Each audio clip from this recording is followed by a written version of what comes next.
मी राणी. माझ्या नावावर जाऊ नका. मी फक्त नावाचीच राणी आहे. तसं माझा राजा मला राणीसारखी वागणूक देतो, त्यात त्याचा काही दोष नाही. माझ्या राजाला राजासारखं ठेवणं आणि या आमच्या राजकुमारीला राजकुमारीसारखं ठेवण्यासाठी मीही राजाला त्याच्या राज्यकारभारात हवी ती प्रत्येक मदत करते. काय करणार? राज्याचा विस्तार करायचा असेल तर हे करावंच लागेल. अहो, राज्याचा विस्तार तर सोडाच, पण राज्यच टिकवून ठेवायचं असेल तर हे करावंच लागतं.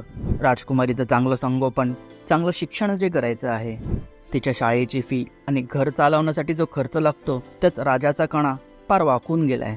तर शेवटी त्याला आधार देणारं कोण? तर मीच.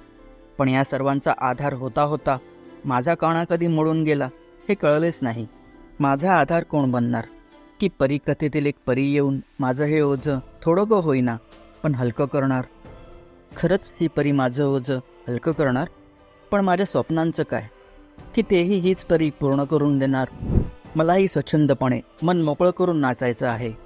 मला नाचताही येतं, पण तरीही माझ्यापुढे हा प्रश्न का आहे की कशी मी नाचू? माझे हेच प्रश्न घेऊन लेखक दिग्दर्शक परेश मोकाशी आणि लेखिका मधुगंधा कुलकर्णी, मुक्ता बर्वे व नम्रता आपटे संभेराव यांच्यासोबत तुमच्या भेटीला आले आहेत नाच गं घुमा हा चित्रपट घेऊन. आता तुम्ही म्हणाल, हे प्रश्न तर आम्ही दुसऱ्या चित्रपटातही पाहिले आहेत, यात नवीन काय?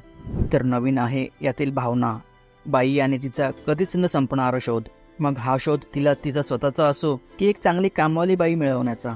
चित्रपटातील प्रसंग तुम्हाला दिलखुलासपणे हसवतील, काही ठिकाणी डोळे ओलेही करतील. याला जबाबदार आहे चित्रपटाची उत्कृष्ट पटकथा.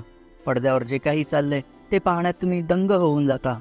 पण सुसाट सुटलेल्या या गाडीला रुळावरून खाली आणण्याचं काम करतं तिची केसा एवढी पातळ कथा.